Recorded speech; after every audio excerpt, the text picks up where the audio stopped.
Hi,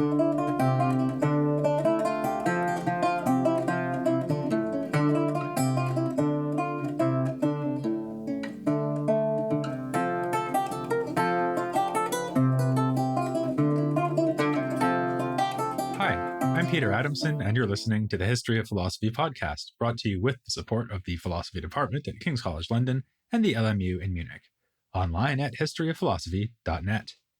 Today's episode, Do as the Romans Did, French Humanism. As Norman Tebbit once said to the unemployed of Britain, get on your bike, because having wrapped up our look at the Northern Renaissance and Reformation in Central Europe and the Low Countries, we're now going on a tour of France. French culture in the 15th and especially 16th centuries will be occupying our attention for about 20 episodes, a mini-series that will take in such figures as Rabelais, Marguerite de Navarre, Jean Bodin, Marie de Cornay, and Montaigne. As you can tell from my attempt to pronounce these names, my spoken French is not what it could be. It is reputed to be one of the world's most beautiful languages, but this podcast will be offering no evidence to support that claim.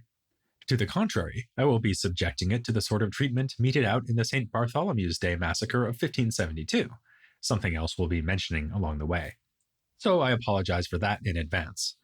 On the bright side, at least you don't have to see my facial expressions, so you will be spared what P.G. Wodehouse once memorably described as the look of furtive shame, the shifty hangdog look, which announces that an Englishman is about to speak French.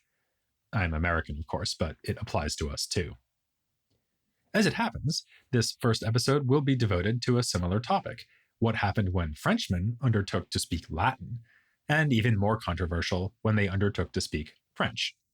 These were the two languages of the humanist movement that swept France in our period, just as it had swept Italy. In fact, it is generally agreed that humanism swept into France because of its emergence in Italy. The French Renaissance is often traced to the impact of Petrarch, the 14th century poet and humanist, who inspired later Italians like Salutati and Bruni.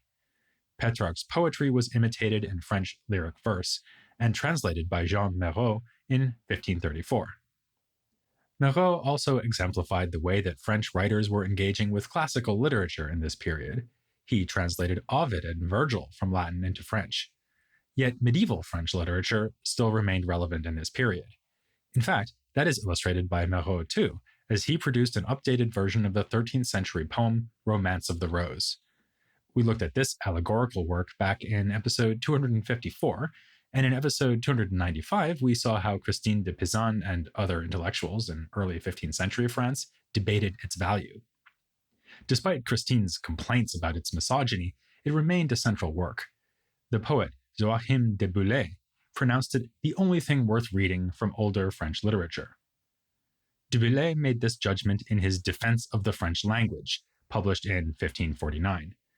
By this point, people had actually been writing fine literature in French for quite some time, raising the question of why the practice would need to be defended. Even leaving aside the Romance of the Rose and early 15th century authors like Christine de Pizan, we can mention the school of authors called the rhétoriqueurs, poets who worked around the end of the 1400s. The very titles of their works show that they were conscious of working in French rather than Latin. Jean Molinet, for instance, wrote a work called The Art of Vernacular Rhetoric.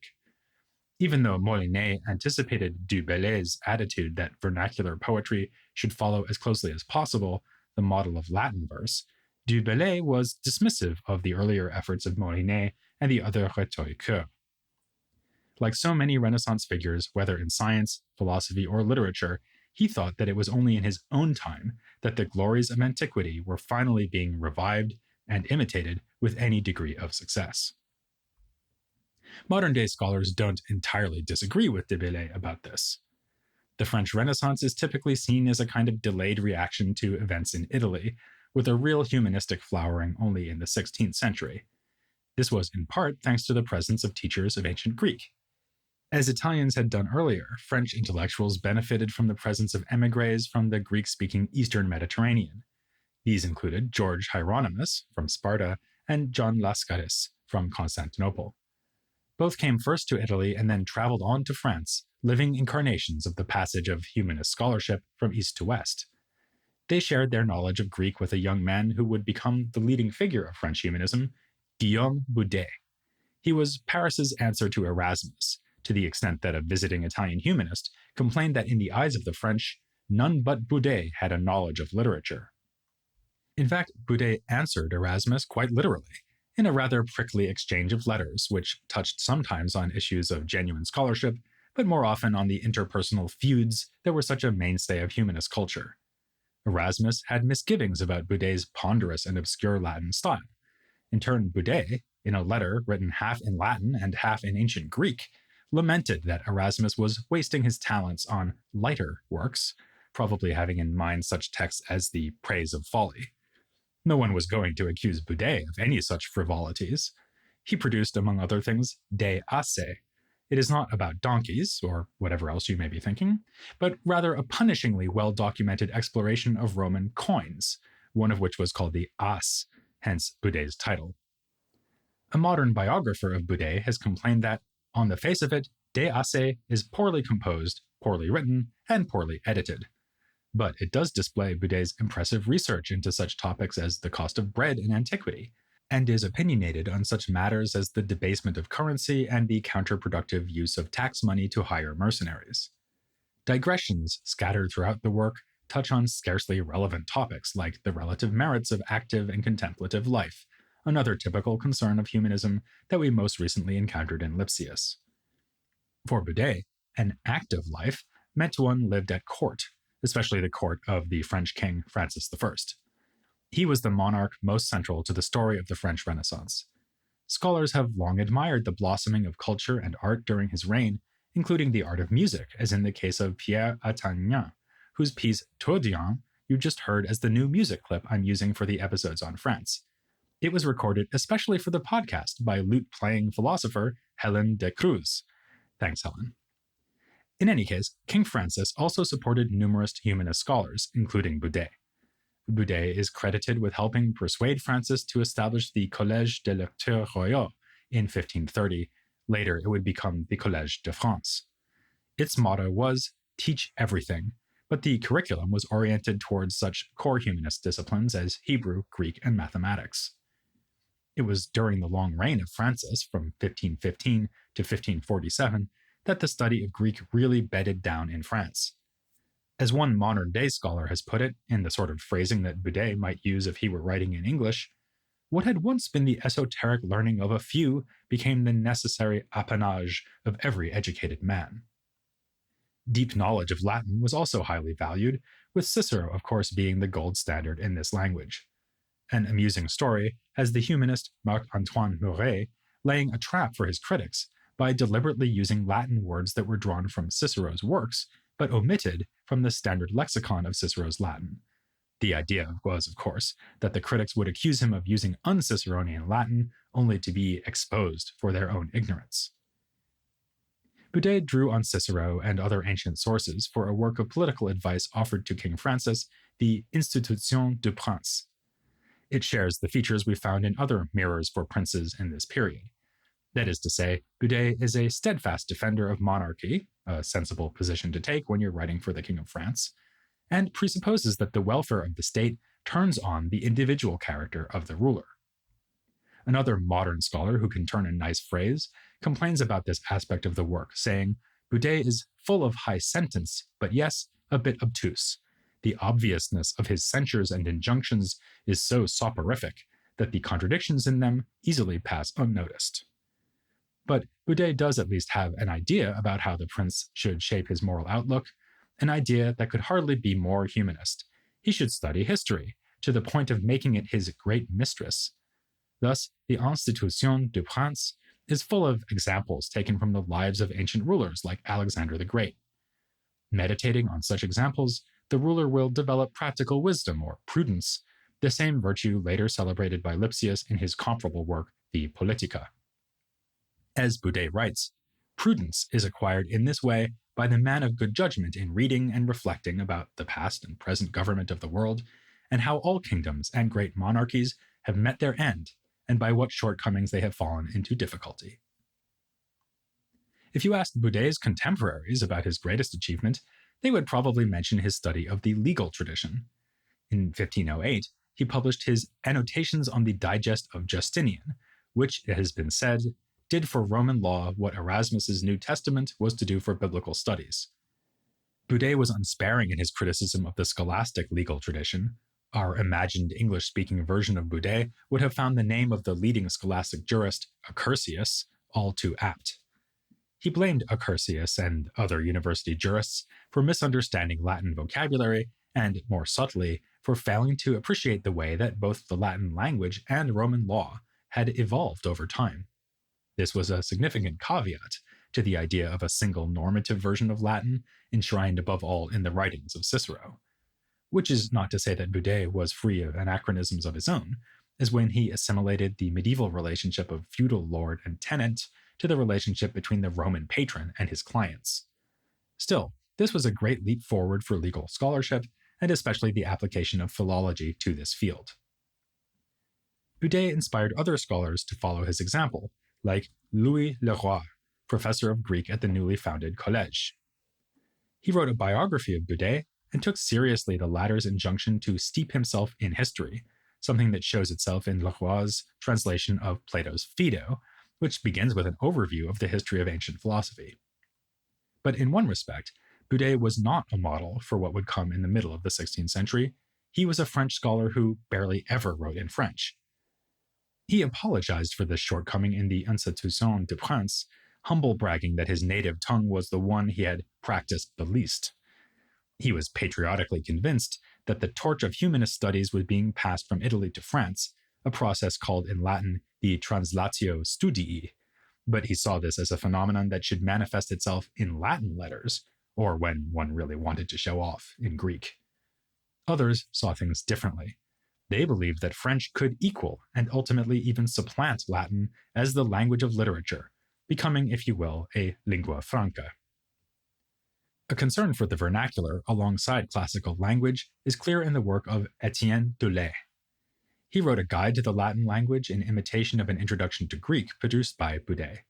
But Dolet also translated Cicero into French. To explain how he managed this sort of task so well, he put out a treatise called How to Translate Well from One Language to Another. Dolet's advice can be boiled down to 5 rules. Understand the content of the work you are translating. Learn perfectly the language it is written in. Do not translate word for word, but render the meaning of whole phrases and sentences. Avoid neologisms and archaisms, and produce a text of your own that is pleasant to read in terms of rhythm and sound. Which, as someone who has to do a lot of translating between English and German, I find sehr überzeugend. Dolet was furthermore involved in printing editions of French texts, including the writings of Rabelais and the Geneva Bible.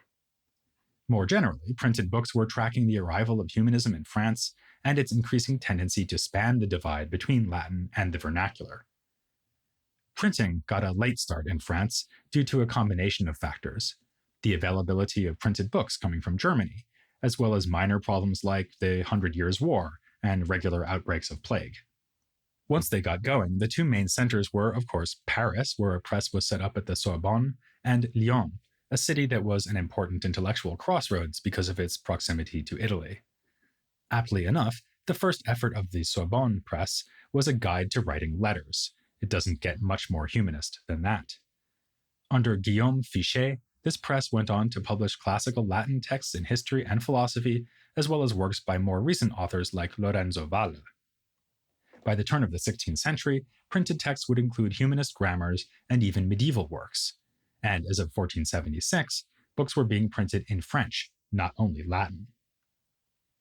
Which brings us back to Joachim du Bellay and his defense of writing in the vernacular. Du Bellay was a member of a group of poets we call the Pléiades, named for the constellation of stars, which in English is called Pleiades. And rightfully so, as they played a starring role in the history of French literature and its use of ancient philosophy. In general, the poetry of the Pléiades is studded with classical allusions, which are often unidentified, so that the reader can have the satisfaction of spotting them. The poems of Bellay and Ronsard were so rich in these allusions that other French humanists, including the aforementioned Marc-Antoine Mouret, took the trouble to write commentaries identifying all the sources. The verses of the Pléiades might be in French, but they were testaments to the enduring value of ancient Greek and Latin literature. So why write in French at all instead of Latin? Du Bellay's defense shows how a committed classicist would answer that question. It begins by arguing that languages are all of equal merit, their diversity caused by the local needs and desires of different peoples. Du Bellay is aware that the ancients were deeply chauvinist about their own languages, as when the Greeks called all non-Greek speakers barbarians, which evokes the nonsensical-sounding words of these other peoples. Du Bellay quotes the ancient Scythian philosopher Anacharsis, retorting, "The Scythians were barbarians among the Athenians, but so were the Athenians among the Scythians." Du Bellay's relativistic or egalitarian attitude toward languages is tempered by his admission that French is only just starting to develop as a language. It will reach perfection only when its users carefully imitate classical models, just as Romans like Cicero imitated the Greeks. The largest part of artfulness, says Du Bellay, is encompassed in imitation. We should not fear that philosophical ideas can be phrased only in Greek or Latin, because any idea can be put forward in any language. Du Bellay uses a political metaphor to express his own idea. If the philosophies sown by Aristotle and Plato in the fertile Attic field were transplanted in our French plain, they would not be casting it among brambles and thorns where it would prove sterile, but it would be making it near rather than distant, and instead of a foreigner, a citizen of our own republic. Ultimately, Du Bellay looks forward to a time when it will no longer be necessary to spend so much time mastering classical languages, and speculates that this arduous task has held back the scholars of his own day, which is why France has boasted no Platos and Aristotles. For the future, one should be able to speak of all things throughout the world in every language. For now, though, imitation is more than the sincerest form of flattery, it is flat out necessary for anyone who wants to write finely in the vernacular. Du Bellay had the chance to go straight to the source of eloquence when, in 1553, he went to the papal court in Rome, as secretary to his relative, the Cardinal Jean du Bellay. His disappointment with what he found there was recorded in his poems, collected in his Regrets and his Antiquities of Rome. Having left his homeland, hoping to learn mathematics, philosophy, law, and theology, he came back with herring rather than gold. Rome had been reduced to a shadow of its former glories, as all things in this world decay over time. So it is now up to poets like Du Bellay himself to restore the soul of Rome by recalling its ancient past. His conclusion that Rome is no longer Rome is one that Du Bellay reached in part because his expectations were so high. For him, Rome was not just a city or even an empire, but a universal power that united all the people of the earth in a single cosmopolis. The plan of Rome, he says, is the map of the world. It would be unrealistic to expect any Renaissance nation to assume that mantle. As a modern study of Du Bellay's Antiquities of Rome puts it, there is no need to fight over the fallen crown of Rome, for it belongs both to everyone and to no one. With this, Du Bellay distanced himself from the widespread conception of a translatio imperii, or handing over of empire, the political analog to the cultural idea of a translatio studii. Here at the height of the French Renaissance, Du Bellay was skeptical about the idea that the glories of ancient Rome could truly be reborn, though the odd poet might manage to write something that could measure up to the ancient standards. Du Bellay's colleague in the Pléiade, Bellay and Ronsard, was the leading candidate to manage that feat. At first glance, his poems are apt to remind us of medieval courtly love literature, full of agonized longing for an unattainable beloved. But at second glance, they show that Ronsard was carrying out Du Bellay's advice to base his verses on the classics. Especially relevant for us are his extensive borrowings from Plato and the Platonic tradition. Sometimes these remain superficial, if charming, as when he asks Plato, "If, as you say, there is no void within the cosmos, where will all my tears flow as I lament my grief at lost love?" But at a deeper level, his very understanding of love recalls the Platonist ideas of Marsilio Ficino and other figures of the Italian Renaissance. Like Ficino, Ronsard refers to Plato's Symposium for a contrast between a lower bodily love and a higher spiritual one, and opposes the lower kind of love to the sober dictates of rationality. And like Leone Hebreo, Ronsard sets up a kind of dialogue between a male lover and a female beloved. In this case, the love object, Hélène, tries to persuade Ronsard, the lover, to abandon erotic lust for the sake of pure love. Ronsard and other poets of the Pléiades use another idea from the symposium when they describe pairs of lovers as halves of an original whole divided apart by the gods, and now longing for literal reunion. At a more cosmic level, Ronsard draws on Plato's Timaeus, as he conceives of love as a power that moves the heavens and governs the whole universe. Ronsard was not alone in his enthusiasm for the Platonic dialogues. Du Bellay, for example, works into his poetry the idea that the soul should return to its home on feathered wings, a clear allusion to Plato's Phaedrus. And in both Du Bellay and Ronsard, we find fairly frequent evocations of the form of beauty from the symposium, sometimes in a rather unplatonic fashion, as when Du Bellay says that beauty itself is outdone by the physical beauty of his beloved. Ronsard goes even further, imagining that heaven quite literally broke the mold of beauty when it made his beloved Hélène, and will have to look to her as a model for recreating it. These passages may seem more playful than truly philosophical, but Ronsard also did write a hymn to philosophy, which shows how a 16th century French poet could pay due tribute to our favorite discipline. Among those of noble heart, it takes first prize above every art. As first of the sciences, it's only right that it should give all others its light. In the poetry of the Pléiades, women are mostly cast in the familiar and reductive role of beautiful love object, but that was not their only contribution to the story of French humanism. Alongside Francis I, another royal personage helped to form the reception of Plato in the 16th century. By virtue of her patronage and the works she herself wrote, she richly merited the praise she received from Du Bellay, who wrote to her, "Your eye, sole beacon of our age, will guide my ship, however perilous the tide or dark the storm, and lead it home once more." Not until the days of Freddie Mercury would a queen inspire such rhapsody.